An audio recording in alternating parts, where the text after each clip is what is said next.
Nirmal district Bhainsa దగ్గర ఒక చిన్న పల్లెటూరు.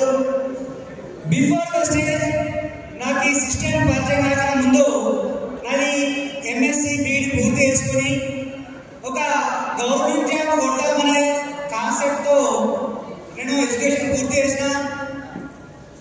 దాదాపు 3 సంవత్సరాలు ఒకటే నా గోలు, గ్రూప్ 2 కొట్టుకొని ఇంటికి వస్తా, జాబ్ లేకుండా ఇంటికి రాను అనే మైండ్ లో ఫిక్స్ చేసుకొని 1,50,000 రూపాయలు అకౌంట్ లో వేసుకొని నేను హైదరాబాద్ చిక్కడపల్లి లైబ్రరీలో ప్రిపేర్ అయినా.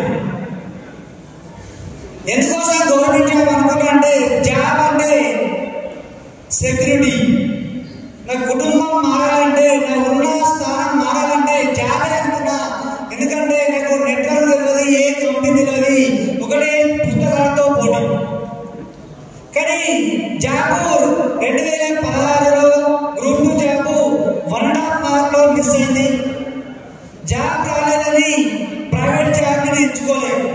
ఎందుకంటే జాబ్లో గవర్నమెంట్ జాబ్లో సెక్యూరిటీ ఉంటుంది, లేకపోతే సొంతగా ఏదైనా వ్యాపారం చేసుకుందాం అనే మైండ్ సెట్తో ఉన్నప్పుడు ఒక ఫ్రెండ్ వచ్చింది మా ఇంటికి, మామూలుగా బిజినెస్ చేద్దామన్నాడు. నేను జాబ్ రాలేదని ఒక మినీ ఏటీఎం సెంటర్ నడుపుతున్నా. అదే టైంలో ఒక క్లాస్మేట్, డిగ్రీ క్లాస్మేట్ వచ్చాడు మా ఇంటికి. బిజినెస్ చేద్దాం, ఇన్వెస్ట్మెంట్ ఏం లేదు అని అనగానే ఒక మాట నేను అన్నా, నాకు బిజినెస్ అంటే నువ్వు ఎంత సంపాదిస్తున్నావు అడిగింది. బిజినెస్ గురించి అంటే నేనంటే అడిగి నీకు ఎంత వస్తుంది అంటే, ఫస్ట్ మంత్ నా ఇన్కమ్ 20,000 రూపాయలు అని చెప్పిండు. Good morning.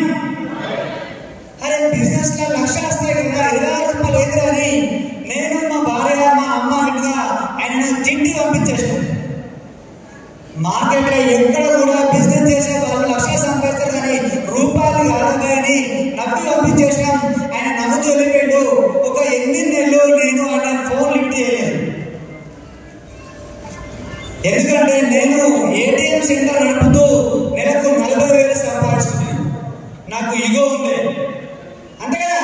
డబ్బు సంపాదించే వాళ్ళకి ఎవరికైనా కానీ కొంచెం ఇగో ఉంటుంది. ఎవరు వచ్చి మాట్లాడితే తక్కువ వాళ్ళు వస్తే దొబ్బేసి పాడేస్తారు. ఎప్పుడైతే ఆయన 24,500 రూపాయలకు వెస్టేజ్ ద్వారా సంపాదిస్తున్నారని వాట్సాప్ లో స్టేటస్ పెట్టాడు. ఎక్కడ? వాట్సాప్. నేను నా బిజినెస్ లో 40,000 వచ్చే నాకు 15,000 రావడం స్టార్ట్ అయింది ఏటీఎం సెంటర్ ద్వారా. అప్పుడు నా మైండ్ ఏమైందంటే, అరే బయట మార్కెట్లో ఏ బిజినెస్ చేసినా కాంపిటీషన్ ఉంది. చిన్న కిరాణా షాప్ పెట్టుకున్నా పక్కకు ఒక 3 సంవత్సరాలు వస్తే నీ దగ్గర నీ ఫ్రెండ్స్ వచ్చి పక్క షాప్ పెట్టారు. కేవలం వెస్టేజ్ లో మాత్రమే కాంపిటీషన్ లేదు. ఉందా? లేదు.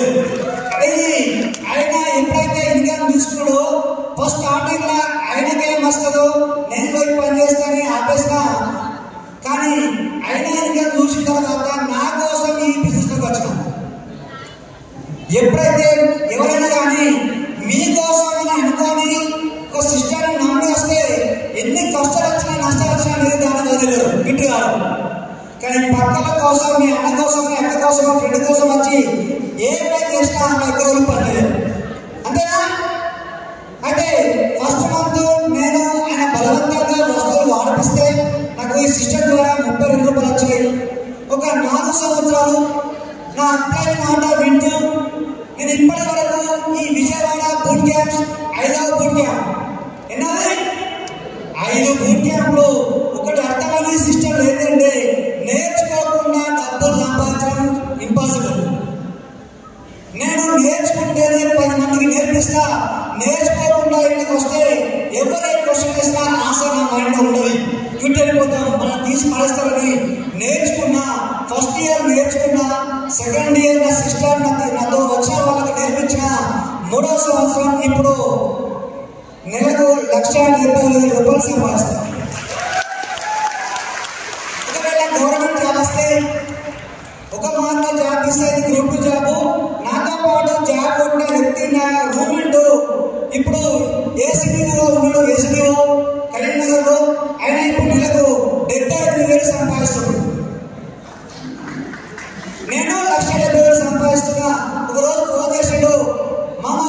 చేస్తున్నావు, ఏ కంపెనీ, ఎంత సంపాదిస్తున్నావు అంటే 1,70,000 అనగానే నువ్వు గ్రేట్ గా అన్నాడు.